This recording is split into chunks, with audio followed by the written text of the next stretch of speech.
వికసిత్ భారత్కి నమస్కారం. నేను Telangana state Jangaon district ZPHS Pembarthi నుంచి నా పేరు డి రేఖ. నేను 10th క్లాస్ చదువుతున్నాను.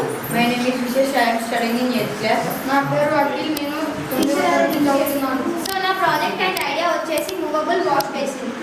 ఏంటంటే ఇప్పుడు పేషెంట్స్ అయినా ఇంట్లో ఉన్న ముసలి వాళ్ళకైనా వాళ్ళు ముఖం కడుక్కోనికైనా హ్యాండ్ వాష్ చేసుకోనికైనా వాష్ బేసిన్ అనేది ఒక కాటే ఉంటుంది కదా. వాళ్ళకి చేత కావట్లేదు, వాళ్ళకి వెళ్దామన్నా కూడా చేత కావట్లేదు. సో అందుకే మనం వాళ్ళ దగ్గరికి తీసుకొచ్చేటట్టు అయితే వాళ్ళకి కొంచెమైనా నొప్పులు తగ్గించినట్టు ఉంటుంది. సో ఈ వాష్ బేసిన్ ద్వారా వాళ్ళకి ఇంట్లో ఉన్న పేషెంట్స్కి అయినా చాలా సులభంగా వాళ్ళ పనులు వాళ్ళు చేసుకోగలుగుతారు.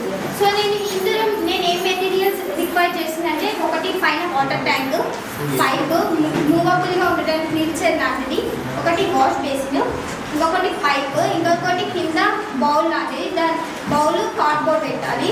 దానికి మనం కింద బౌల్ మనం ట్యాప్ ఆన్ చేయగానే మళ్ళీ మనం టచ్ చేయకుండానే ఆ వేస్టేజ్ వాటర్ అంతా వెళ్ళిపోతాయి.